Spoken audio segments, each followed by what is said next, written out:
Hey, everybody. Let's make sure. Hey, everybody. All right, let's make sure we're all good here. Yes.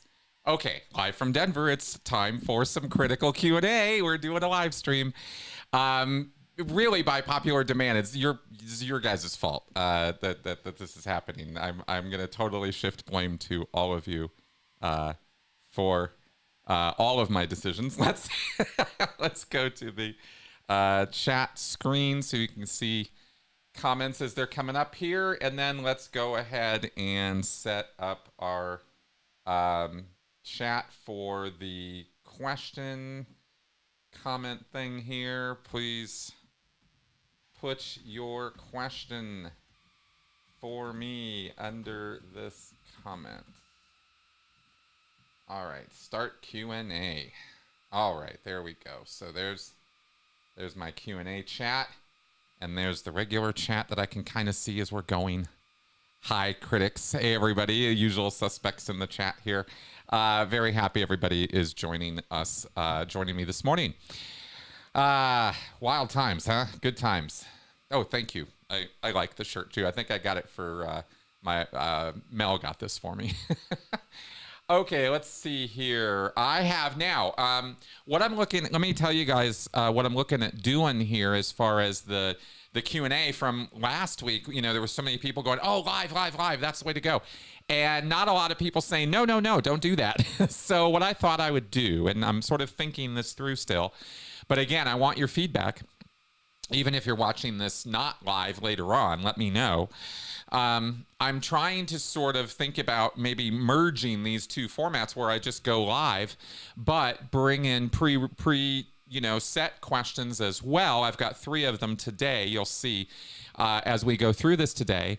And I was also thinking about possibly switching this show to Saturdays. So if I do it live every week, I do it on Saturday, which is the same day I drop my Speaking of Cults podcast. But that's fine, 2 pieces of video work from me in a day rather than Saturday, Sunday.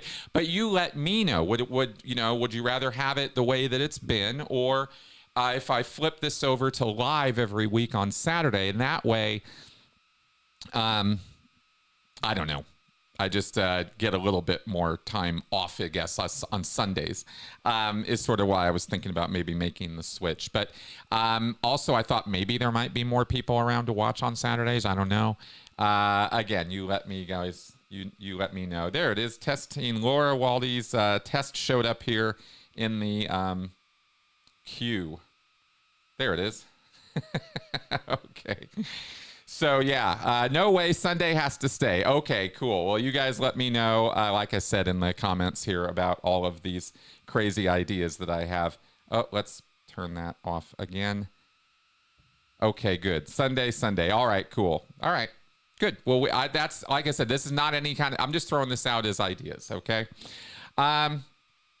Okay, so let's get into questions, but you got to put them where Laura put them there, where she wrote test. That's where you got to put the questions so that I can see them. Now, why don't we go ahead, since we're all kind of here and getting going, why don't we go ahead and flip over to my questions page. There it is. And let me throw this first question up. Okay, so let's get started. Peter Putz, and this is a question somebody sent me through the email, right? You can email me questions at any time at askchrisshelton@gmail.com, and I will put them in my question queue, and then we will get them up this way during the live streams. Peter Putz, I'd be curious to hear your thoughts about First Amendment auditing. It seems that the recent activities in Los Angeles have led to the test center on Hollywood Boulevard being closed at the moment. Mark, Claire, and Mike said in a video that they recently see more contacts being made with the Aftermath Foundation. And it seems like we might see legal action shining a light on the corruption of the LAPD through Scientology. All of those are good things. yes, some of those activists are quite aggressive, and I personally don't like that style. However, not all activists are like that, and they seem to be having a meaningful impact. Okay, well, seems is definitely the key word there. And let's talk about First Amendment auditing, I suppose, as an activity. That's what the question really is about. And there is, even a whole, we went over this in one of my Friday night critical conversation shows a couple weeks ago, where I talked about protests and audits, but I didn't really, and another person also mentioned this too to me, that I didn't really get deep onto the First Amendment auditing part of the question, because I was distracted and stuff like that. So let me try to focus a little bit more on that aspect of it. I think, and I have said for many, many years, that context is everything when it comes to evaluating the truth or falseness or goodness or badness of something. Something could be good in one context and not so great in another, and really have no real effect or impact in another. What's going on matters. How you're going about doing it matters, right? This is true of all things, and especially true of this activity called First Amendment audits. This is an activity where people will take a camera or a recording device and go into a public area, generally speaking, a public area, although sometimes people do it in private corporations or private institutions as well, and the Church of Scientology is not a public institution, it is a private institution. But the First Amendment audit activity comes out of the idea of following or watching or monitoring the activities of police, government officials, public servants, civil servants, things like that, especially police officers, and sort of following them around, filming them, testing the boundaries of what you can or cannot say to this individual, like a police officer. Are they going to respond? Are they going to react? Are they going to arrest you? And the controversial aspect of this is that you want them to. You want some pushback as the person doing the First Amendment audit. You're going there to prove that your First Amendment freedom to speak rights are being defended or upheld. And if the cops come and arrest you, or you can make a stink, or somebody tries to kick you out of their place of business or store or government property or something, look, they're denying my rights, they're taking away my rights. Okay.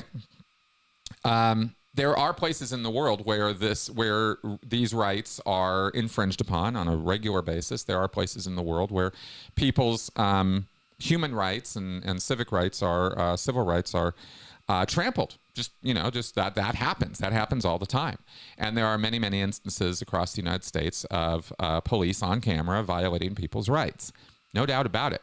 So is that a good idea to go and expose that?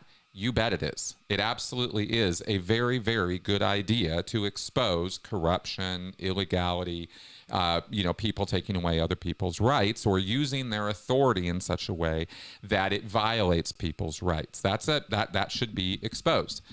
But should it be created? Should instances like that be artificially created so as to test the boundaries? In other words, should you go out and be a complete asshat to people in order to show or demonstrate or prove that you can be? Should you go stalk and harass people just to prove that you can? That's where the context of this activity switches. You can flip the script on this very, very quickly and go from somebody who is trying to be an advocate for human or civil rights and become a complete jerk, and just be somebody who is actually a nuisance and a problem rather than a solution. The same person doing the same activity can fit both of those descriptions depending on how and when and where they're going about doing this activity. So it requires judgment.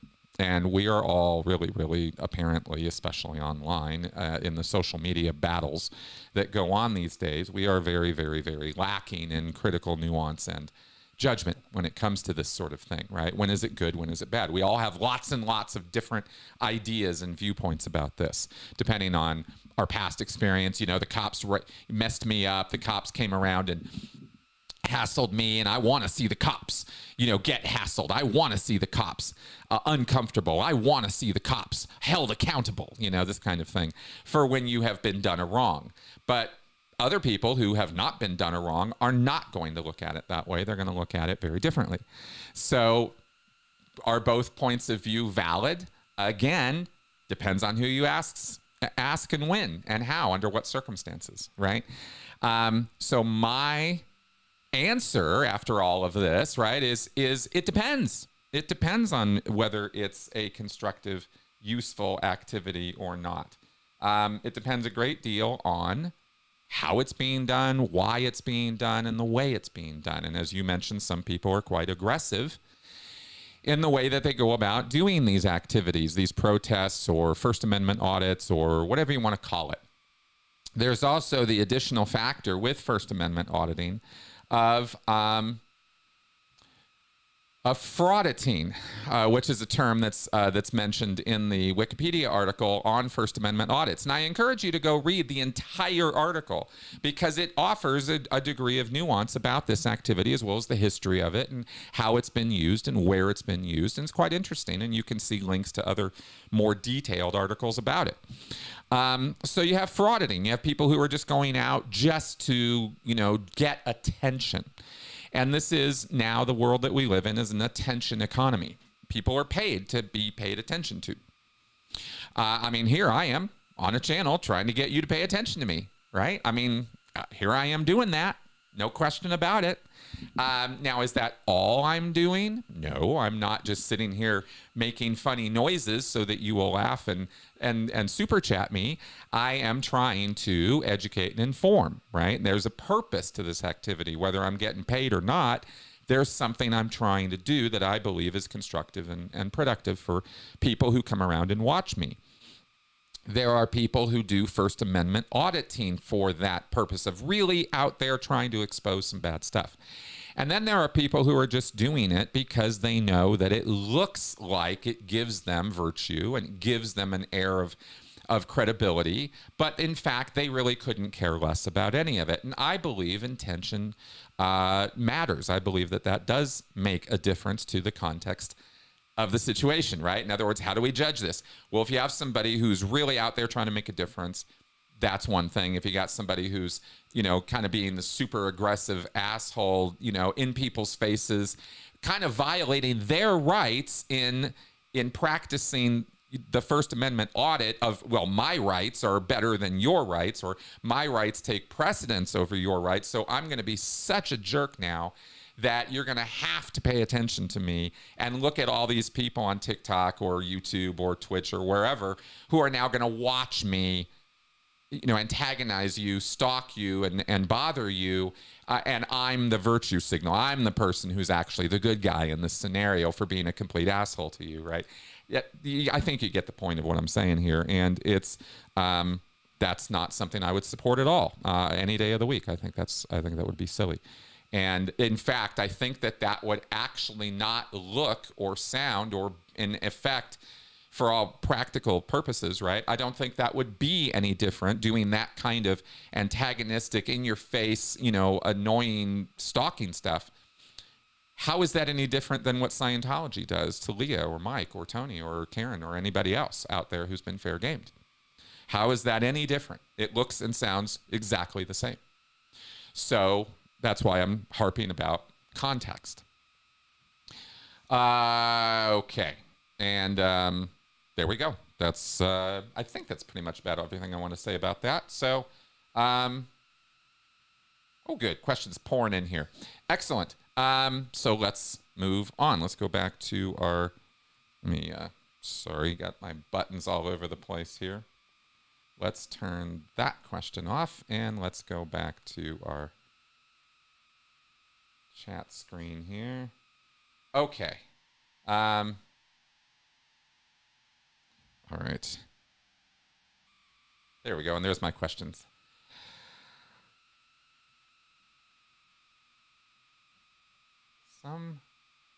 Oh, here we go. Okay. From Jehovah's Witnesses to declared apostate. Chris, how do Christians react when they find out what L. Ron Hubbard said about Jesus, that he was an abuser?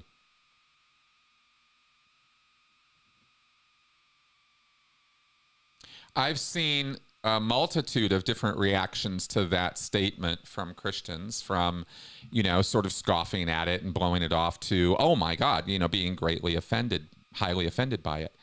L. Ron Hubbard didn't mince words when it came to his ideas about the Christian God or Catholic practice, and how he said blatantly and openly that organized religion, and especially referring to Christianity, is a control operation exerted against populations. It's a population control mechanism that is utilized by bad actors in order to, obviously control people.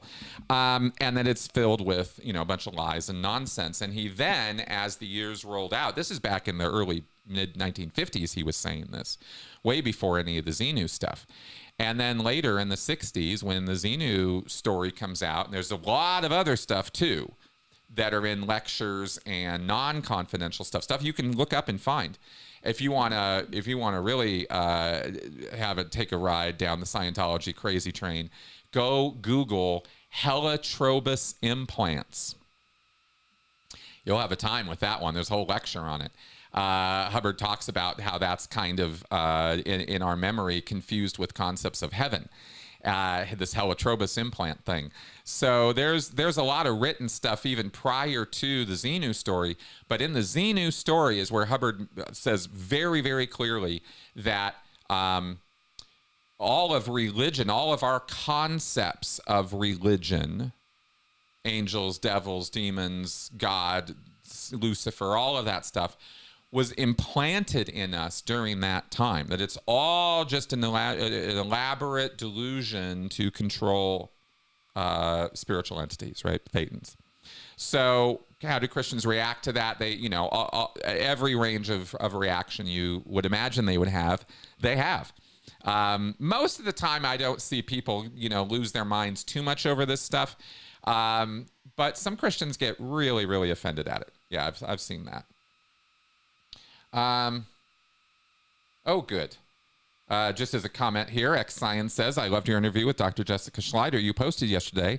I'm going to send the link to a friend in Loveland. She's been struggling with the Medicare system to get the help she needs. Thank you. Dr. Yuval Leor also let me know that someone reached out to him after watching our recent episode about Hubbard and temporal lobe epilepsy. An ex-Scientologist reached out to him to let him know that actually turns out, or looks like, his wife in real life might be suffering from TLE. Raising awareness of these things is important. It helps. I love hearing the feedback on this. My interview with Dr. Jessica Schleider that posted yesterday is, I think, one of the most I really like that interview, and I really like Dr. Schleider's work. I think that what we're addressing in the Friday show and in my interview with her yesterday, what is super, super important to the future of cult recovery.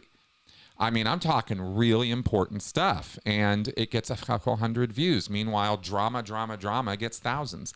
Like, you guys, there's a perspective shift that really is necessary in this community about what's important here. And recovery and helping people get past all the trauma is what this space really needs to be about. And that's what I'm trying to contribute to with these interviews and these discussions. And Dr. Schleider's work is... It's really good. And there's a book she put out called Little Treatments, Big Effects that just came out this last month that I think every single person coming out of a destructive cult needs to read. It's vital stuff.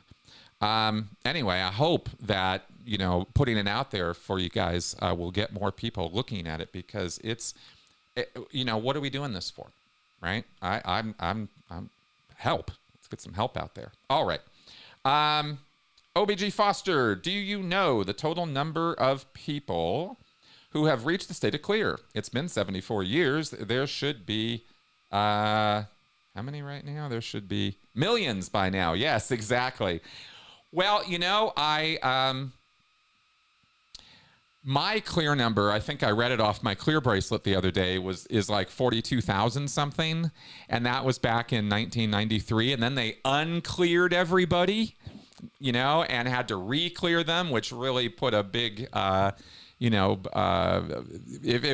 the number of clears was just kind of going, and then suddenly crashed out because they took it all away, and then they had to go back up. I don't even know if they've gone back up to re-clear all the people that they took the clear status away from, much less making new clears and moving on that way. I mean, it's, how do they even keep track of this stuff? They dish out blocks of clear numbers to the churches that can make clears. So it's not really totally nailed how many there actually are. But there's probably some way of finding it somewhere, I guess, if you made enough phone calls and stuff. But it's definitely not millions of people. It's not even tens of thousands of people. Well, I guess it is tens of thousands of people, but it's not. I don't even think it's hundreds of thousands of people who have necessarily reached the state of clear over all the years that Scientology's been around. When we know that 5% of Scientologists make it to OT3, anyway, it's so what? Maybe 10% make it to clear, something like that. Maybe 20%. Not a lot of people, and certainly none of them, not one of them, making any profound impact on society or changing the world as a result of being clear. No demonstrations of improved or excelled psychological ability or healing ability or telepathic ability or restoration of full access to memory, so there's no trauma. No one is demonstrating any of this stuff, but everything I just said is what Hubbard described as the state of clear all the way back from 1950 forward. So it's all just, stuff and nonsense. All right, but good question. Okay, let's go to another, let me discipline myself here and keep my head about me to go to the next question from the pre-questions here. Let's go to number 2. Okay, Steve Wood. I hope the show's going okay so far. I'm totally not in tune with what's happening in the comments box. Steve Wood, I'm currently reading Mike Rinder's book, and I'm on the part where every Thursday the executives have to send in their results that each org has. And if they do well, that's called an upstat, and not well, downstat. Well, clearly week after week, it must be a downstat because Scientology is not expanding. Therefore, my question is, what do you believe the rank and file Sea Org employees think each week of such dismal results? Do they think Scientology is growing because it surely isn't from my point of view, or are they so taken in by DM's bullshit that they really do believe they are winning? So please help me understand this. Okay, here's what you need to get about Sea Org and Scientologists, but Sea Org especially, and statistics. And I'm going to try to make this like really simple and to the point here in answering this one, Steve. The entire mindset of Sea Org members is that Scientology needs to expand and grow in order for their life to have meaning and purpose. That's the only reason they're in the Sea Org, is to expand and grow Scientology. That is, and uphold forward and carry out command intention, which is what David Miscavige wants. Whatever he wants, that's command intention. That's their life. That is everything Sea Org members are doing or are being ordered and forced to do. If they kind of get in a frame of mind where they don't want to do this anymore, then it's going to be, stockades and 50 lashes and all that. But when they're in the mindset, when you're in a Sea Org, Scientology, clearing the planet, command intention mindset, then you got to understand it's a radically different mindset than the one that you or I are in now. We're able to think. We're able to make choices. We're able to and when I say think, I don't mean that harshly. I mean, we're able to think beyond certain choices. Our choices are not bound. as Janja Lalich talks about, right? We have, we can make decisions to, you know, I could get up from this live stream and I could go to McDonald's and have a burger, or I could go to the park, or I could watch TV, or I could write, or I could just sit here and do nothing. You know, there's an infinite array of things I could do that I have the choice to make. Sea Org members don't have those choices. Sea Org members have a very limited number of things. You could probably count it on one hand how many things they can do in a day. And they think that in a very limited way. These are their options. So then, on top of that, there's another layer to being a Sea Org member, which is that everything that's going on in Scientology and out, everything that's going on in the world, everything that's going on inside Scientology, and especially everything that's going on your job, on your post, as they call it, is your responsibility. It's 100% your responsibility. It's not David Miscavige's responsibility. It's yours. It's not L. Ron Hubbard's responsibility. It's yours. That's why you're here as a Sea Org member. So if things aren't going right, if statistics are not going up, it's not your job to sit there and go, well, Scientology sucks, and this just isn't happening, and David Miscavige just isn't leading us well. That's not your job. As a Sea Org member, your job is to make it go right, to get off your ass and do something about it, to go get the statistics up. However you need to do that, that's your job. So if you were found as a Sea Org member sitting around going, these stats, we're not just, this isn't happening. I just don't get it. David Miscavige. You'd be tarred and feathered before the day was done, right? Because you're not doing your job. And the entire attitude of a Sea Org member is not look outside myself for reasons why things aren't going well. It's look inside myself for reasons why things aren't going well. If the stats aren't going up, I'm not making them go up. Why? Because of my overts, because of my sins. Because I'm not doing my job properly, because I'm not coordinating effectively, because I don't know my job maybe. If I'm really going to go out, you know, and like be, what's the word? Charitable. If I'm going to be charitable toward the Sea Org member, right, then I'm going to say, hey, maybe you don't know what you're doing. Let's get you, you know, trained up on what to do so you know how to get your stats up. Right? If I'm being charitable, maybe I'll assign it to this individual's inability to know what they're, you know, they just don't know what they're doing. But after you're trained on what to do, if you're not getting the stats up, that's on you. And you better get to work. And if that means you're not going to bed tonight, I don't care. Get to work. Right? It's that kind of attitude. And the Sea Org members take that onto themselves and own that responsibility and make it their own, even though it's not. It doesn't, the real world doesn't work that way, right? But that's how cults, and especially, you know, Scientology and the Sea Org, that's how they work. Is it's basically, again, another way of putting this is, right, it's right back to you. It's why aren't you getting the stats up? It's your responsibility. It's your fault, right? That's kind of what I'm trying to get across. So there you go. All right. Yes. All right. Let's go back to our chat screen. And I don't know why the chat is disappearing when I go off the screen that way, but whatever. Let's go. It'll come back on in a second, I think. Let me just take a look here. Oh.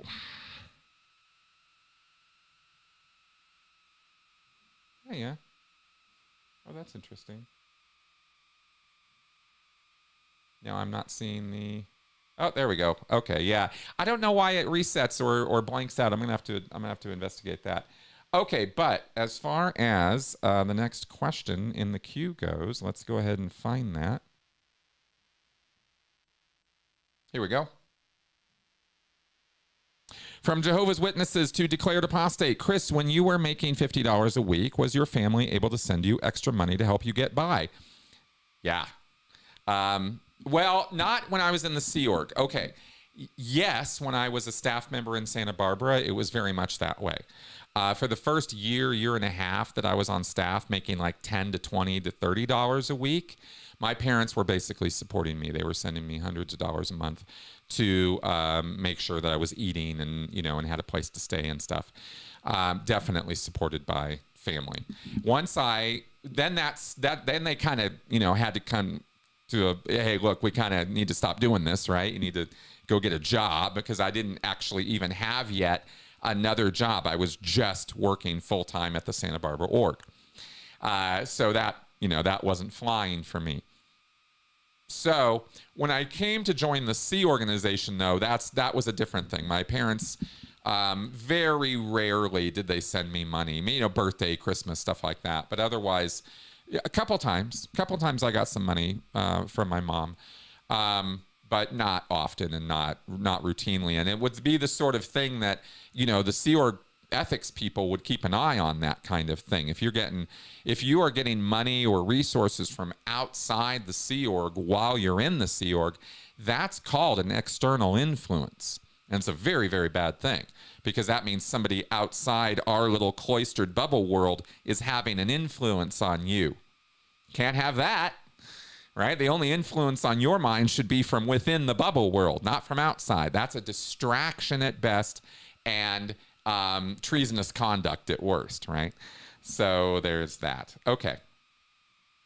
X-Cyan asks, will there be a Scientology commercial during the Super Bowl game today?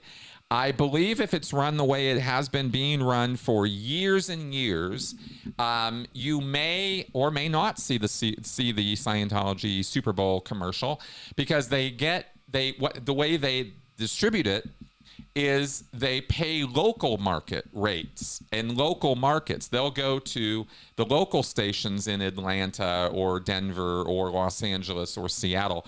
Places they have ideal orgs are where they tend to focus their marketing budget, and they will pay for ads on local TV to show their Super Bowl ad, rather than paying the NFL or whoever is, you know, the production company for the Super Bowl and the marketing company for the Super Bowl. They're not paying the big, mega $1 million ads to show everybody who's watching. They're only, you know, getting ad buys in the local markets. So that's how that operates, Anthony. So watch for it. You may see it. I'll be watching for it later. Okay, let's see what else we got here. All right. Spinster asks, what do you think about Mike Rinder's response to Miriam Francis' coming forward about her essay experience? I think that is the sort of thing that I don't want to talk about on this channel. But I will say that I thought Mike's response was thorough, complete, and I support Mike in his efforts in this. That's where I'm sort of saying. I also support Miriam in her efforts to find justice and peace for herself and get over the trauma and, you know, all the stuff that comes with. I have very much tried to support her in her journey with that. And I'm very sad that there is that conflict that is occurring right now, because I actually like both people and want both people to do well. And it bothers me that there is that fighting going on. That's what I have to say about that. Okay. Anthony Spurgeon, did people ever try to bolt from the room when you were auditing them? No. I never had anybody try to blow a session, as is what they would call it, right? Try to leave, take off, forcefully get out of the room, right? I tried once. I think I tried once or twice to get out of the room. I was just like not into it. But I was really upset during both of those times. But no, nobody ever tried to blow when I was auditing them. No, that didn't happen. No. Okay. Laura Waldy asks, Chris, are you aware of any studies done on the brains of ex-cult members and those who have not been in one. I'm wondering if a child forced to work for a cult from a young age develops differently. Laura, I am not aware of any specific studies or brain analysis done of cult versus non-cult members. However, I am aware of studies done on children and adults of survivors of childhood trauma and work done to do brain imaging on that sort of thing. It's I'd have to dive into the literature to get more detail for you than that. I know such studies have been done when it comes to trauma and PTSD and stuff like that, and complex PTSD. But no, I'm not aware of cult-specific studies for trauma or measuring brain differences in that way. I'm aware of sociopathy and psychopathy being brain imaged for differences, between normies, stuff like that. But otherwise, no, not seeing that. The cult field, to be super clear, from academia's point of view, is contentious, controversial, and extremely niche. Very, very niche field. I don't think it should be, but it is. A lot of people have a lot of contentious opinions about the concepts of mind manipulation, brainwashing, thought reform. Even that even trying to get that over to people can be quite a daunting task. They don't want to hear it. They don't believe in it. They don't think it's true. They don't think that's possible. And there's a lot of ignorance in this field about that in academia, right? Especially when you go over into the religious studies and sociology guys, right? They really get clueless about this stuff. The psych guys and the therapy people tend to get it more because they deal with it. They see it and they see its effects. But I can't speak too deeply to brain studies being done on cult versus non-cult members because I've never seen one done on that basis. I've seen a lot of studies being done and brain imaging being done on trauma, SA, stuff like that, though. Definitely see that. Okay. Yeah, we got a lot of work still to do in this field. So much work to do. Okay. Ex-Scientology. Does Scientology categorize any of Hubbard's works as theory, or is all of it considered factual knowledge? The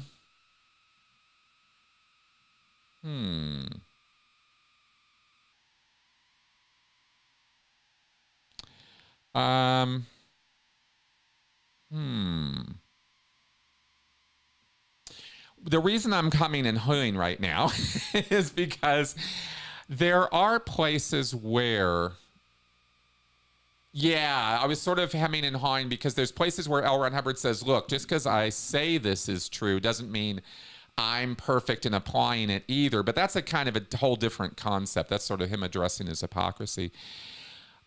Pretty much, Hubbard does say that there are places in Scientology where he labels things as his opinion, where it's just his take on things. It's not necessarily axiomatic, universal law or truth. There are such distinctions made within the body of Scientology literature. Kind of few and far between, though, from what I remember. So much of Scientology writing and lecturing is from this very sure, very like, this is how it is. These are the laws. This is how it goes together. And, and that would be fine if he was a little bit more specific and a little less maundering and generalized in the way he goes about talking about stuff. The examples Hubbard gives, the analogies and stories he tells, they're so broad and they're so generalized, and the things he, that you're just kind of like, okay, I think he's just sort of like, riding this stream of consciousness thought train as he's talking to me right now. He's not really going 1, 2, 3, 4 like a lecturer in a science class would, It's such a different way of giving the data across that it kind of lends itself to this sort of opinionated take on things. But then you're supposed to draw out of that these facts and laws about the universe. I hope I'm making sense. It's a little convoluted. trying to pick out the this is the actual universal truth, and this is L. Ron Hubbard's opinion. They mesh and meld together a lot in the literature, right? And the Scientology literature. So, yeah, So no, not every single thing that Hubbard ever said anywhere is considered literal truth in Scientology. Just 98% of it. Okay, so yeah, it's kind of like that. Okay, I think you already asked and answered this one, Jehovah's Witness, on the $50 thing, so we'll move on. Already gave my answers on the Miriam Mike Rinder thing. Don't really have a lot more to say about that, except that, quite honestly, all the noise and that is being generated around that, and opinions and ideas and attitudes about it, I really don't think any of that is anybody's business. This is a legal thing that should be being dealt with that way. Again, my off-the-cuff thoughts about that, right? I'm not going to get into the details of it, though. It's not what this channel's about. Have you thought about interviewing Jenna Miscavige-Hill? What would that be like? I'm not really sure what that would be like, but I have not thought about doing that. Her story was so thoroughly investigated and told. Her book says everything there is to say there. And she was literally, all of that happened before I even came on the scene, if I remember right, timing-wise. And I just never connected with her because she kind of retired from the community. It's only very recently that she's kind of come back in any public way. She went away and she did not want to be talked to or talk to anybody in that, and so I never did. At this point, I'm not sure that I would pursue that interview because I'm trying to wind down, like I said, on the Scientology stuff and move out to broader stuff is the only real resistance you're running to from me, not necessarily the individual involved. Okay, let's see.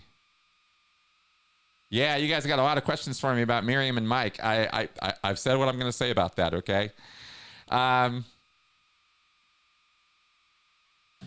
Fabian Andio, what would you say to LRH if he was still alive and mentally sound? How much time do I have?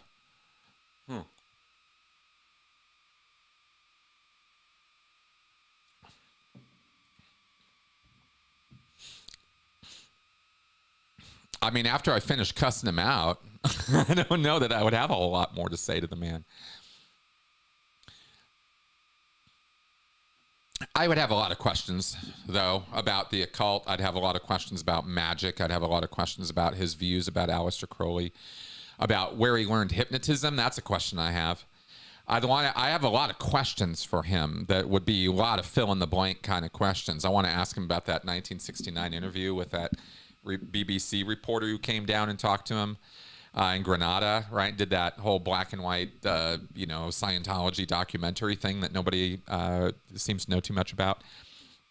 In other words, Scientology doesn't acknowledge it. I never even heard about it until after I got out of Scientology, that this whole interview even existed. There's a lot of questions I have about that. So I'd ask him a lot of questions, actually. I'd have more questions than I would say things to him. But I don't think I'd be able to sit down in a room with L. Ron Hubbard without giving him a piece of my mind first. And I don't know that you guys would necessarily want to hear all of the expletives that I would utter in what I would have to say to him, actually, because it would be quite the tirade. I have gotten over a lot of these years, a lot of anger towards that man. But I never said it was all gone. I just said I know how to deal with it now. So, anyway, I don't know. That's what comes to mind. All right, I don't want to miss this one. So, let's see here. I have another. I wanted to get to the last question that I had from the queue. So let me bring that one up. Okay, because I thought you guys might kind of enjoy this one. Michael Yoder asked me, Xenu is often portrayed as a green, big-headed, large-eyed alien. Is there anywhere in the scriptures where Hubbard described what he looked like? And if so, what did he say? Or are the portrayals just conjecture based on the usual space aliens? Okay, there is an awful lot of conjecture out there. I've even put shirts together with Xenu, and I just took an alien figure from Legos and used that for Xenu. And there have been other cartoon and South Park impressions of Xenu, but in the scriptures of Scientology, I could not find a description of him. But you know where I did find a description of him? In L. Ron Hubbard's fiction work, Revolt in the Stars. Okay, you remember that one? We did a whole takedown on that thing. And, I love Revolt in the Stars. And I actually pulled it up and have it here on my screen. I don't have it for you, but I'm going to read you the descriptions because there's only a couple of them. There are 3 places where L. Ron Hubbard, in the writing of Revolt in the Stars, which is a fictionalized version of the fictionalized story of Xenu, he describes Xenu by name and describes him. So first, on page 13 of the PDF I have of Revolt in the Stars, it's sort of it's not a screenplay really what I have. It's more of a sort of a treatment, but it's really kind of put together more like a short story or novella. It's 105 pages.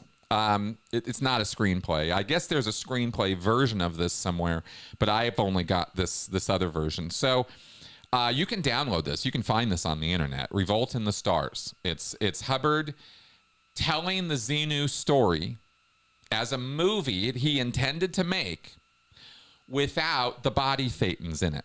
The spirits and body thetans and implants and all of that aspect of the story has been removed. It's only Xenu and the genocide. That's the story that's told in Revolt in the Stars. So, how is Xenu described? Xenu, bitter-faced, sardonic, leaning heavily on a cane that was more like a club, limped forward to the front edge of the draped railing. That he glared down at the stalled group on the concourse below and did not like what he saw. The dark somberness of his civilian suit, the darkness of his hair and face seemed to spread outward. The cheering below dimmed off to silence. So there's the first and most descriptive description of Xenu physically, okay? What we have after that is, let's see here, page 15 and 18. So on page 15, we have, oh yes, then later on, he sits at a wide desk in a somber black robe, backed by the glittering seal of the Confederation, sat Xenu, supreme ruler. Okay, and so he goes from a civilian suit to a black robe. And then on page 18, we have not much here.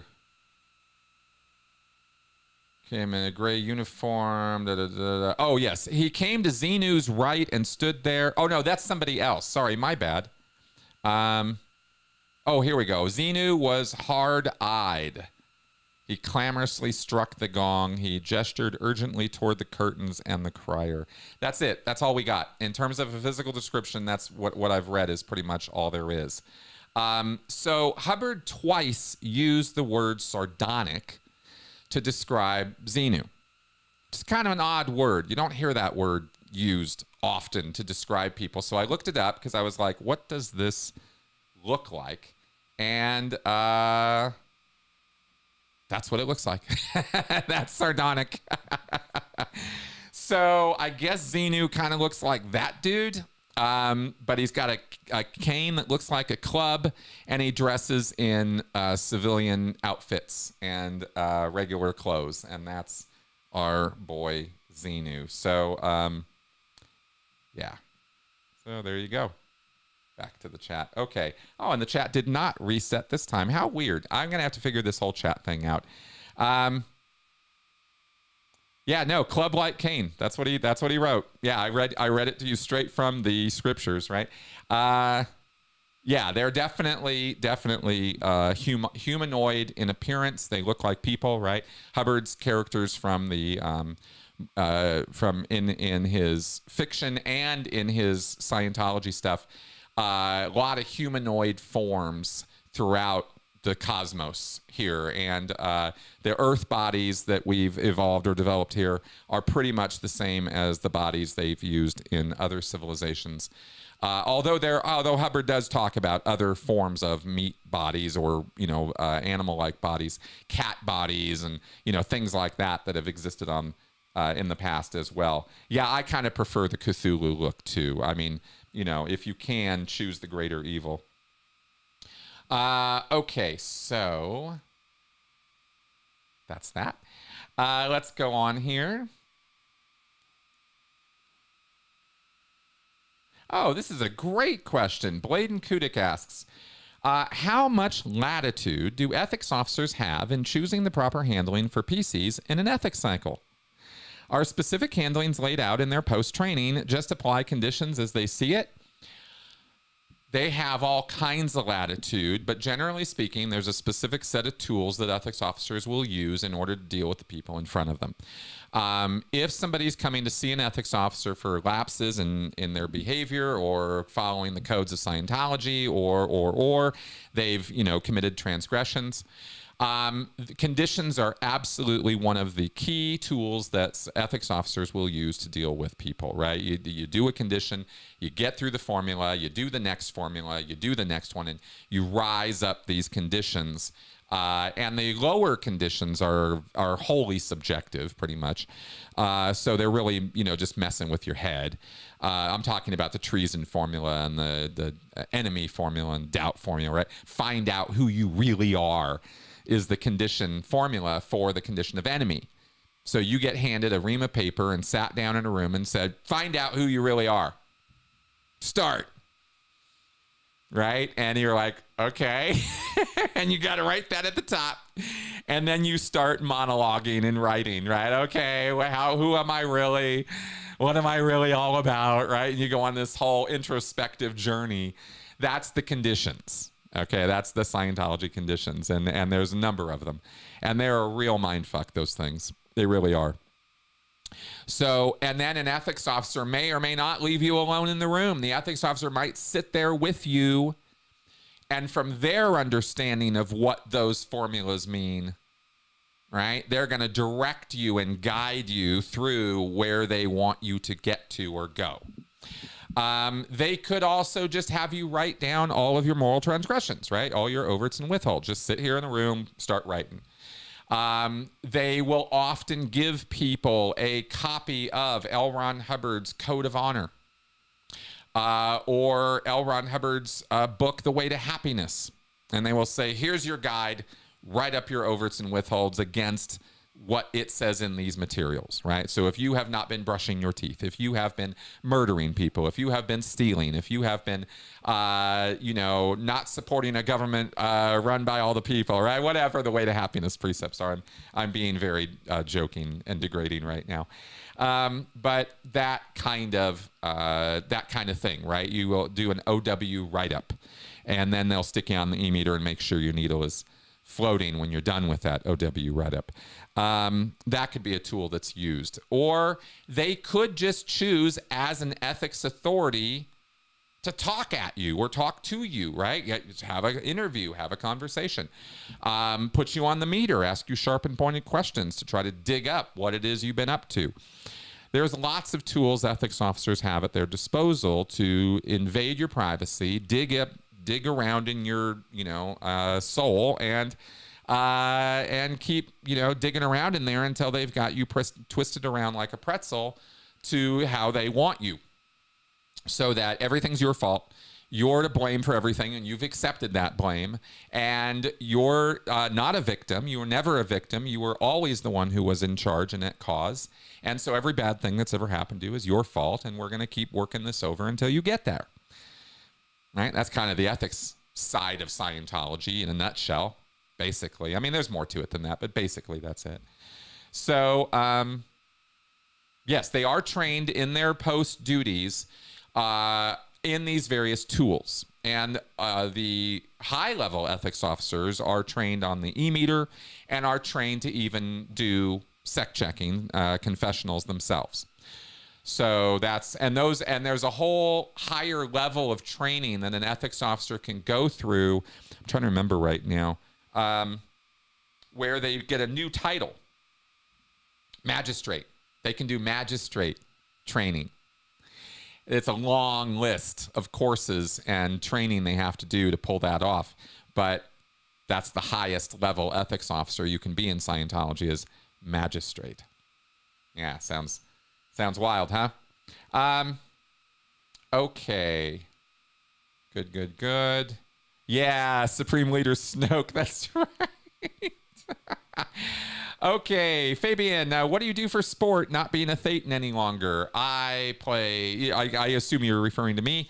I play video games. I go take walks with my dog and my wife. I watch movies. Oh, by the way, I have a recommendation for you all in terms of entertainment. Totally non sequitur to anything we've been talking about so far. But I just am so taken with this creator. There's a guy named Mike Flanagan. I'm just catching up. I know I am years behind.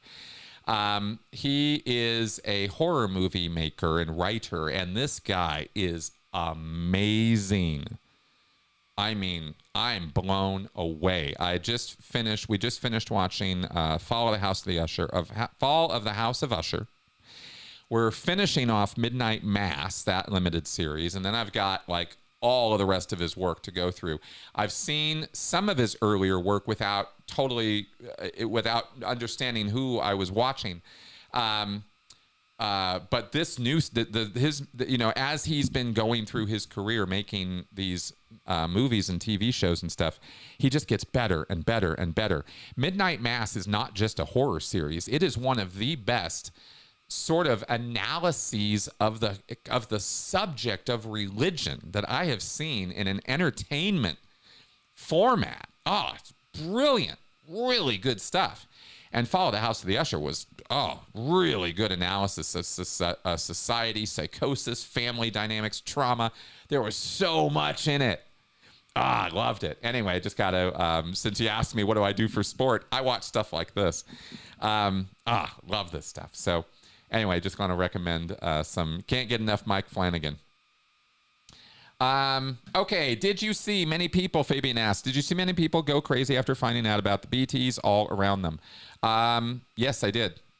Yeah, I actually did. I didn't realize what I was looking at when I was in the Sea Org, and I was looking at people who were, going, what you might call, what might you call it? I mean, in Scientology, we called it over-restimulated, right? They weren't ready for it or something, right? But that's bullshit. That's not what was going on, right? We were just inducing, sort of psychotic episodes in them is what was happening. And I say we in a very loose sense because I didn't deliver OT levels. I worked at an advanced org, but I didn't do that part of it. Thankfully, I'm really glad I did not, because that is some of amongst some of the worst mindfuckery in Scientology are those OT levels. I'd say actually the worst. Concentrated gaslighting is the truth rundown, but very, very, very few Scientologists receive that as compared to the OT levels, and even the OT levels, only 5% of Scientologists are getting those. So it's really hardcore stuff, and it messes with your head in significant ways. And definitely can induce some narcissism and all kinds of other stuff, as well as the other manipulative stuff it's doing to your will and your ability to exert your will, that kind of thing. So did I see many people go crazy after finding out? Not many people, but I did see it. I saw people take off from OT3. I saw people who definitely had, I'm thinking about 2 or 3 people that I encountered over the years in Scientology, not Sea Org members. These were public Scientologists who all I can say is they had this look in their eyes, and maybe you've seen it, you know, when somebody just kind of gets that, you know, that kind of, there's a, for lack of better terminology, right? It's just that sort of like dazed, crazed look. That sort of, there's something electric going on behind the eyes, but they're kind of shiny. They're kind of kind of look. I've encountered Scientologists like that, who were on their OT levels. It was a little scary. It was a little, ooh, what's up with that, right? I hope something good happens. You know, it was weird. And again, I had a very different way of contextualizing that at the time than I do now. I didn't look at it then like I look at it now. So this is all very much hindsight of describing this to you. At the time, I saw it differently. I saw somebody who was struggling, who was in the middle of their auditing, and they needed to get through it, and I would encourage them to do so because I thought Scientology auditing was the solution to everything, including the sort of dazed, glassy-eyed look they had. I just thought they weren't done with their auditing yet, and when they finished it, things would be fine. That's how I thought about the world, right? So it was a very night and day kind of attitude about it. Now I look back on it and I'm horrified. Like, oh my God, I wish I had known to say, why don't you take a break for a little while? You know, why don't you go take a vacation or something? Or why don't you go away for a little while and leave the Scientology behind? You know, it didn't even occur to me to say things like that to them at the time. So, all right. Great questions today.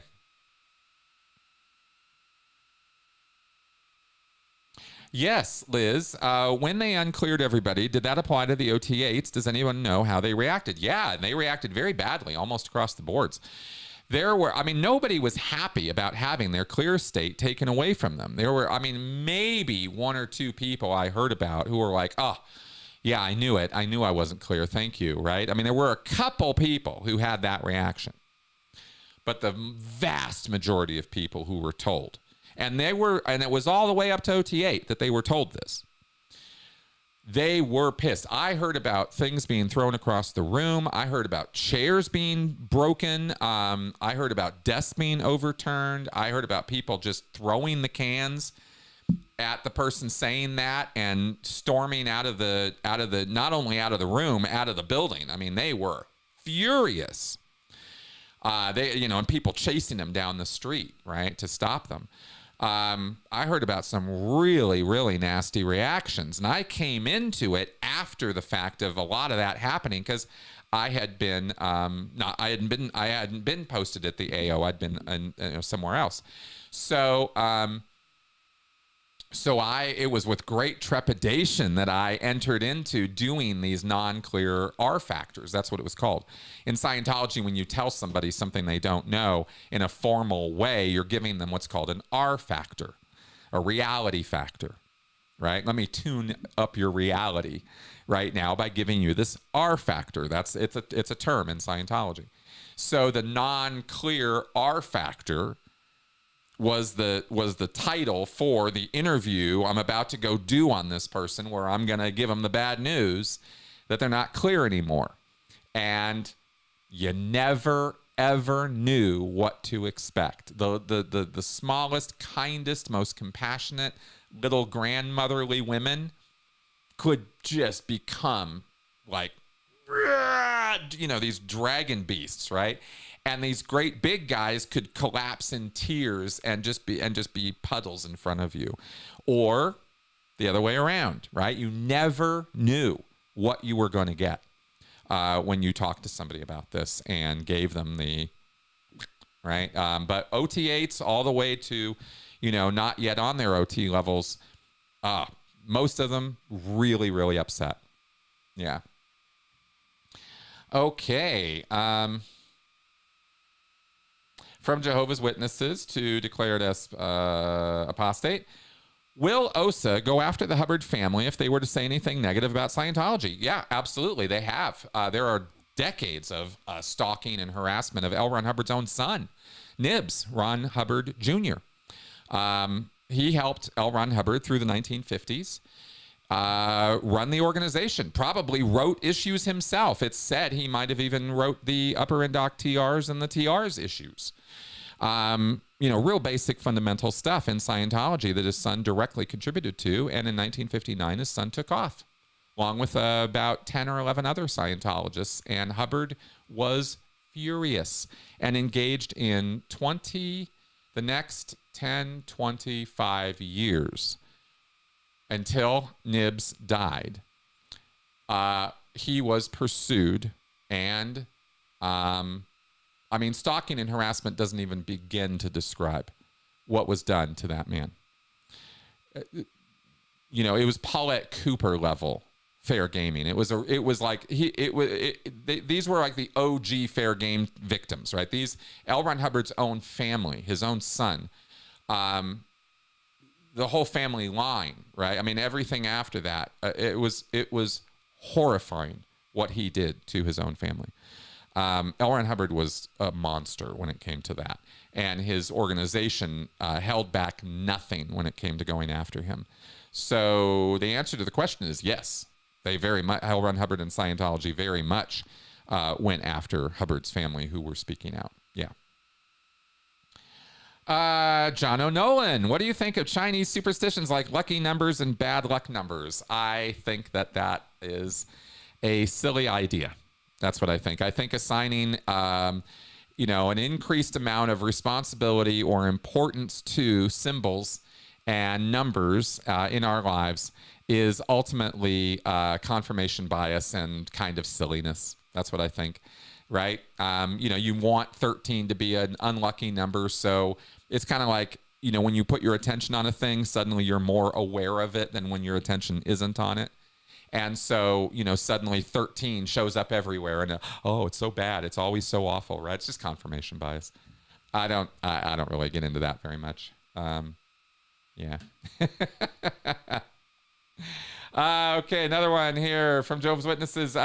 Did your mom or dad finish the OT levels? Have they kept any Scientology beliefs? Yes, my mom finished up through OT level 5. My dad finished up through OT level 7. My mom is completely, totally, and thoroughly and 100% gone and out of Scientology, doesn't want to have anything to do with it, and has gotten rid of the entire mindset. My dad is out of Scientology, doesn't want to have anything to do with the church itself. Both of them, by the way, rather advanced in age. My father still believes in the tech of Scientology. He and I don't really talk about it much because we agree to disagree, and we're totally fine with that. But that's where he's at, right? So he's out of the church. He's not even hooked up with other independent Scientologists. I don't even call him an independent Scientologist. Maybe I should, but he's not like he's doing a lot of practice with it. He just believes in it, right? So that's where my folks are at. The Elk of Antioch. Do Sea Org members who have completed OT3 ever believe they are loyal officers who overthrew Xenu or discuss it? It's implied. The Sea Org motto is "We come back." And L. Ron Hubbard, and there are stories that are told throughout the Sea Org over the years of this time when L. Ron Hubbard gathered a bunch of Sea Org members, the OG guys, back in the day in the 1967, 1968, on the deck of the Apollo and pointed up to the stars and said, hey, guess what, guys? We've all been together before. And we come back, right? That's what this is all about. And it's all, of course, the entire emphasis and sort of implication of that entire story was that, we were the loyal officers, right, who were fighting against Xenu and the dark forces and the what did he call them? The rogues? Did he call them something else? Anyway, he had a name for these roguish elements, right? They were... I'll get it. Anyway, so yes, in answer, basically yes, but they don't really talk about it much, and they never talk about OT3. No one who's gone on to the OT levels talks about the OT levels with other people who have done the OT levels. You're not supposed to do that. What happens in session stays in session. and you don't talk about it with other people in a public or even private way. Even when they're in a private room with the doors locked, OTs don't sit there talking to each other about Xenu. One, it's not that important to them, and two, it's confidential, and you're breaking the rules, right? You're not supposed to be talking about your case. You're auditing the things that happen to you in session, and you're certainly not supposed to be bandying about confidential terms out loud, even in a locked room. Right? It was always hush, hush. Nope, don't talk about this. Not just to the people who haven't done the levels, but even amongst people who have. Okay. Hey, we're just kind of cruising right along here. We sort of went over our time and just kind of kept going. Let me check in here and see how we're doing. Yeah, still got everybody on board, so it seems like it's good. Don't see anybody tearing each other apart in the comments, so let's carry on for a little bit more and see what other questions you have, since there's such good ones here today. OBG Foster, did the so-called IQ test keep some people in grunt work jobs forever? Also, were grunt work jobs actually less toxic? That's an interesting question.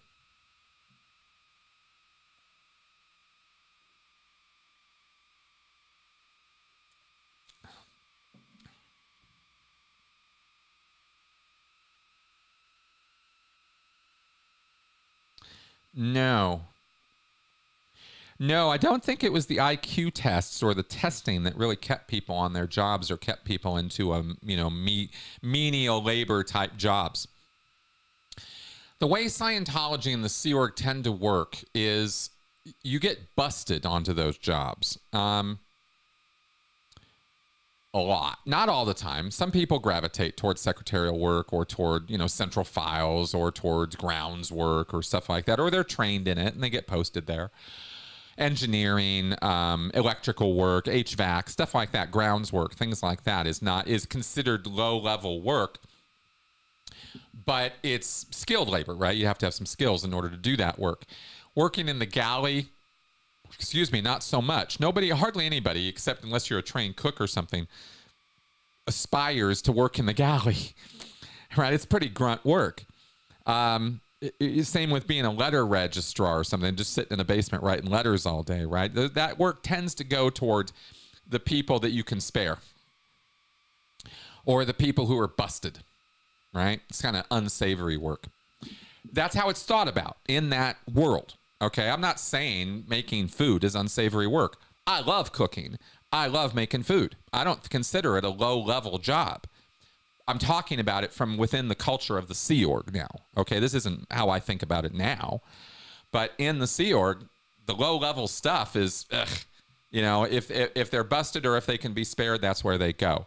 And if we need resources, that's where we look to draw them from. If they were busted, okay, have they made up for the damage now? How long have they been there, right? If they were busted into, groundskeeping and they were there for a year, okay, maybe they learned their lesson, right? Now maybe we can work on moving them back up the ladder. And that would be the personnel game, the shell game that we would have to play with personnel all the time, because we had too many demands for personnel and too few bodies to fill all those demands. So it was a constant shell game of moving people around. And so when you ask, did it keep people in grunt work forever? No, it didn't, because we were constantly trying to re-promote people or move people back up who had been busted or who were in these lower positions because we didn't have anybody else to draw from, right? Because if you were going to take a skilled auditor out of an area, you got to replace him with an auditor, right? And you might as well, you just use your replacement for that. So it was always, like I said, a bit of a shell game with this and playing with the qualifications. So that's kind of where that's at. Young Matador, hey Chris, sorry I'm late to the party. You got any Super Bowl plans tonight? I am gonna be watching the Super Bowl. Yeah, I'm looking forward to it. And I guess if I had to throw any Super Bowl drama out there for everybody today, I'm going to say that I am a hashtag Team Swift. So I guess I'm rooting for Kansas City. I think are they playing in the Super Bowl? Okay. Clappin' Kyle. Where do you think focus should lie to get an effective stop to Church of Scientology? People are doing a lot right now, protesting, making videos, writing articles, bringing lawsuits. Is it effective, though? This is a great question. Thank you for asking me this. I actually didn't keep the little Post-it note. I wrote these 5 things down on it. Let me see if I can do this from memory. There are a number of ways to fight things we don't like in our society, and especially pushing back against illegal activities or traumatizing, harmful, destructive activities like cults. There's lots of ways to do this.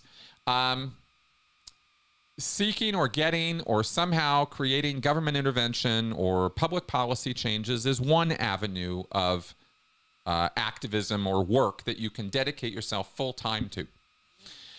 Public protesting is an activity that will raise awareness or bring awareness for short periods of time to anything. It doesn't have staying power, but it does work in short bursts. We know this historically speaking, right? But if it goes on too long, it becomes annoying to people. The message gets watered down, it becomes dispersed, and it becomes a problem. And that's why protests are good, short activities. Okay. Definitely have a place. Definitely. I mean, hell, we've done whole shows about that here. Education. Okay, so getting educational materials out there, helping people recover from the experience of it is an avenue of approach to take to deal with the fallout and consequences of destructive cult activity or coercive activity. Totally valid, totally real, totally good thing to be doing, right? That's kind of what I do. So of course I'm going to say it that way. Exposure, right? Exposing abuses, exposing bad actors as bad actors, exposing predatory, manipulative organizations for who and what they are. That is a whole thing. It's akin to protesting, but it's not. It's akin to education, but it's not. Kind of fits in between those two things. I've done an awful lot of that on this channel. Many, many, many other channels across the boards in the cult spaces have been doing this work for many, many, many years. Lots of us. We all have our different takes, our different approaches, our different priorities, the different parts of it we invest in that is meaningful to us. I've tried over the years to cover like everything on it in one way or another. When you have a lot of time to do this and you have, a lot of coverage of it, you can go very broad. Some people get hyper specific on very certain, very particular things about what is damaging or harmful about it, like, the stuff with kids or the stuff with sexual violations or human rights violations. You can go, focus just on that aspect of it, not necessarily talk about the other parts of it. It's not good or bad. It's just what people do, right? There's different ways of going at that. And then, of course, there is, as you mentioned, there is legal, right? There is pursuing lawsuits. And pursuing criminal prosecution. Two different things, two different areas of the law that you can pursue.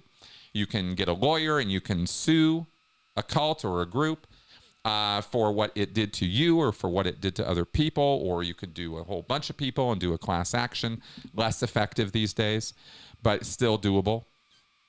Or you can pursue criminal prosecution, in which case you need to get a DA or, an AG or somebody interested at a federal, county, or state level and, or city level, right? And you got to go to town on that and try to make your case and try to get them to then make a case and pursue, that line of work.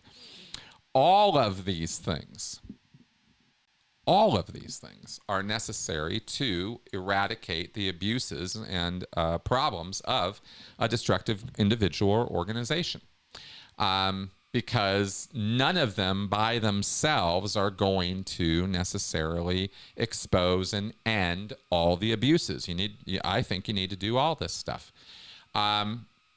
Preferably, these things would go together in such a way that they would gel, that they would be a sort of a harmonious, movement moving in the same direction. One would hope that would happen, but that's practically speaking not what happens.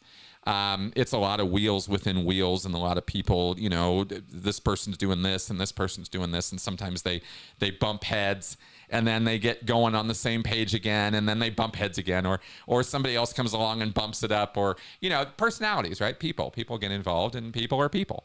So so things get interesting, you know, and it can go here and it can go there, and you know, unfortunately, in times like this, it can go completely off the rails, right, and go right over the edge, and then the whole thing becomes about getting each other, and that happens in every one of these cult groups, happens in any group anywhere, really. Certainly happens here, and it gets really loud, and then things will settle down, and, you know, and people move forward from there. Is it effective? Yes.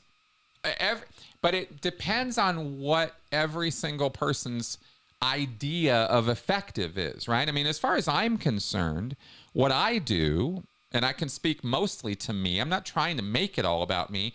I can speak to my effectiveness better than I think I can speak to the effectiveness of changing public policy. I don't do that work, right? I don't try to contact government officials and work with them directly to change public policy. That's not what I do. I don't not want to do that work, but my focus tends to be on these other things. So effective work in terms of public policy would be laws changed, or you know, statutes and ordinances and legal things and stuff like that. I'm not trying to do that, right? So in that sense of changing laws and changing, you know, the way the government deals with religions or with destructive cults, I'm not really on that line directly. So I'm ineffective when it comes to that work. Where I'm effective is in helping people one-on-one and in educating people so that they realize what happened to them in the first place. People come along to my channel, they watch my videos and go, oh shit, I didn't know I was in a cult. Or, oh shit, I didn't realize that was culty. Or, oh, I didn't know that was trauma. Or, right? I didn't realize that was manipulative. They'll have these kind of, you know, learning moments in watching my stuff. And then that changes their life. And sometimes it changes it in a really significant way. And as an ex-cult member, those kind of things are important. Then they contact me personally sometimes, and we work together, or, you know, they get into some therapy or something, and they recover from the experience and are able to move on with their life and not carry that trauma and angst and anxiety and stress around with them anymore. I think that's good work. I think that's a good thing to do. And so that's effective in that sense. But it's not the same kind of effective as shutting down a test center. Okay, so shutting down a test center. Good job. That's good work, right? Scientology is not doing what it was doing before in that location. Now, let's not fool ourselves that means that any of those Sea Org members are not still on the job working or promoting Scientology somewhere else. You see what I mean? It's like they're going, you know, that group is going to adapt to what you're doing, right? And they're going to change as a result. And they're going to keep doing what they're doing, the cult is, you know, regardless of those kind of changes that they're forced to make or whatever, or deal with. Not so dissimilar to what happened in 2008, right? Again, we can look at it historically and see what happens when these activities are engaged in, right? So yes, I think everything is effective in one degree or another. It depends on what effect you're trying to create and how long you're at it, you know, and how devoted you are to it, that kind of thing. So there we go. Let's see how much trouble I can get in with that comment, that answer. Okay, I think we're going to need to start wrapping up here pretty soon. Oh, good. We've got a handful of questions left here. So let's see if I can rail through these last ones here. Do young children get auditing sessions in Scientology? How do their parents allow this? Yes, young children do get auditing sessions in Scientology. Parents want them to, and they pay for it. Auditing can be delivered to children as young as, I think, 7 years old is the rule, sort of loose rule. You can give assists to a baby. Anybody can get assists, but actual formal auditing sessions that you'll pay for, you know, they can start on that on kids, and they'll start doing objective auditing on them and stuff like that. You know, sort of touch the table, touch the floor kind of stuff. Not recall Xenu. They're not doing that on 7-year-olds. Yeah. Anyway, that's what they do there. Fabian, how far would an auditor go to physically prevent someone from blowing the session? As far as they need to. They will generally try to talk you back down before they'll manhandle you. But if you're physically trying to get past an auditor and blow a session, they are going to do every single thing they know how to do to stop you. At least that's what they're trained to do. If they don't do that, they're not doing their job. It's a traumatizing, horrible job to do, you understand? I'm not saying it's okay to do that, especially in anything that is related to counseling or therapy, right? Which is, that's why we know auditing is not therapy or counseling, because therapists and counselors don't do that to you. So anyway, yeah, they'll go as far as they need to. Even chasing out the building down to the car, I've seen it. I've seen it happen. Right, I saw 5 staff members chasing a guy who was running out of the org, out of an auditing session. Yeah, it happens. Okay, Leslie asks, hey, Leslie, do you think that the big financial donors to the Church of Scientology have any awareness of how SO members are truly exploited?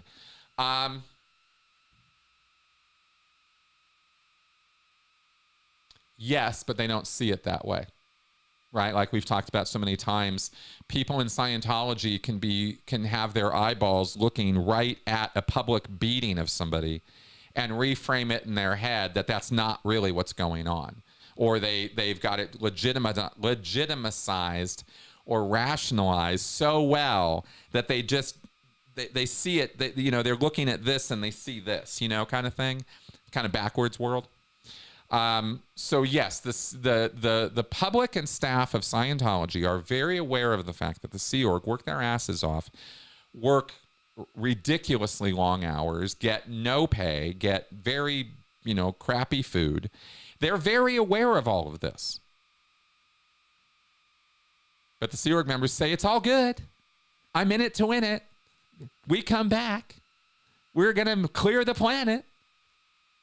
You know? And they start getting that glassy-eyed dazed look, right? Anyway, yeah. So they go, oh, well, they must, that, you know, they're so dedicated. I admire them so much. Oh, the Sea Org works so hard for us. You know, it's this kind of thing. Ugh. So gross. What? I don't know. Oh, that's a hilarious question, though. John Travolta was recently cajoled into doing the chicken dance with other dancers wearing duck bills, and the video went viral. How will Scientology react to that?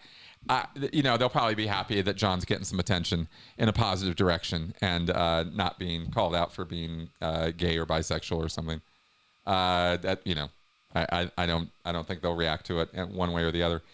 I don't know. I haven't seen the video, though. If there's something horrible about this video I'm missing, let me know. But just based on what you just said, I don't really see much of a Scientology response there. Hi, Henny. Hey, Henny. How do we help people who have survived a cult or coercive control but struggle with mental illness? Care, compassion, understanding, and support. And education, when it can be provided, when the person's open to it and open to receiving it, right? But mostly care, compassion, understanding, and support. You want to be there for those people. You don't talk down to them. You don't give them further coercive behavior. Listen, support, understand is the best thing that most people can do. And quite honestly, that is the most effective thing to do. Even trained therapists or counselors are only going to do those things. They might do them in very particular ways, but it still comes down to care, compassion, understanding, and support. Right? Those are the things that you need following a traumatic, horrible, awful life experience or ordeal, like being in a cult or being in a bad domestic situation, And what they don't need is judgment. They don't need your opinions laid on them. They don't need your criticisms or your I told you so's. They definitely don't need that. I can't think of too many places where people need that, but certainly trauma victims don't.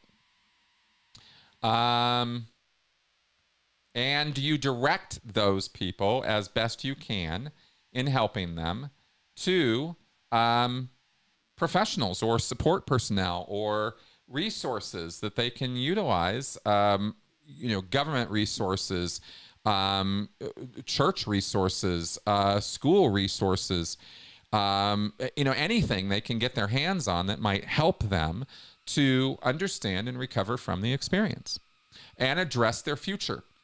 Even things like vocational training or job training or, any education in that direction. Very useful, very helpful, very practical. So there's a wide list of things you can do, but it all starts from that core care. You got to care about them. And if you don't care about them, at least don't get in their way and make things worse for them. At least don't do that. Yeah. Okay. And finally, Anthony asks, speaking of Crowley, was he just weird or evil? Is there documentation of abuse? There it is. Okay, good.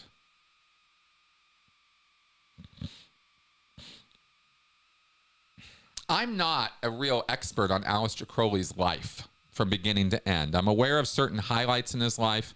I'm aware of massive amounts of drug use. I'm aware of massive amounts of, shall we say, sexual indiscretion, and combining these things into, sort of this occult practice of it's a very strange, very bizarre set of practices that Aleister Crowley's magic system entails, and the whole Ordo Templi Orientis stuff, right? The whole philosophy is a bit weird as far as I'm concerned.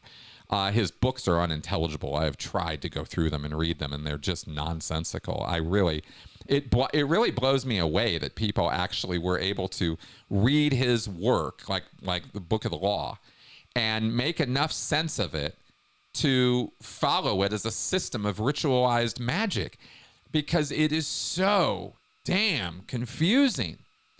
I mean, it really does read like you're reading acid trips, and that is what you're reading. I mean, you are reading that. So it's very bizarre stuff. As far as personally, documentation of abuse, I'm nothing's coming to mind right this moment, other than the drug abuse, of course. And I'm pretty sure there are some instances of some sexual and physical abuse with Crowley, if I remember right. But I'm really kind of pulling from the memory banks right now, because it's been quite a while since I've dived into Aleister Crowley as a person. And what he did with his life, right? So all I can say at this point is, with that meager answer, it really wasn't much of one. Look him up and let me know what you find, because I'd be curious about that myself a little bit. Okay. Oh, that's a bummer. Okay, here's a great question to end on. Linda Bradley. Hey, Chris, how does a person arrange a consultation with you? Just drop me a line. You can email me. You can through my website, mncriticalthinking.com, or you can send me an email at askchrisshelton@gmail.com. Either way, I will be more than happy to arrange a consultation with you. Great question. Thank you for asking. All right, and wow, we've gone an hour and a half today. I think we're doing pretty good. And on that happy note, I think it's time to wrap up. Don't see again. I think things have been relatively under control here today, which is good. I want to again thank all of you for your support and your viewership, and for coming around and watching me blabber on at a mad rate about all this stuff. I hope my answers are informative, educational, and entertaining. And I hope that you will check out the full library of stuff I have here on my site. It's all here for you, all in that direction of education, entertainment, and information. Oh yeah, John Atack is wonderful. I'm kind of seeing some of the comments here. Absolutely. Crowley is highly misunderstood. I am sure that is true. There's a lot of people who have very I will say this. There are a lot of people who read Crowley and come away with a very beneficent kind sort of, he was just trying to help. It's all about love. Don't you get it? I know. I do know that. There's a lot of interpretations of Crowley, which is why I hesitate when I start talking about the man personally, because, again, I'm not up to speed on all the stuff about him. But his system of magic and ritualized sex and blood and all that crap, do not endorse. Do not, right? So, yeah, I would say stay away from that stuff. Okay.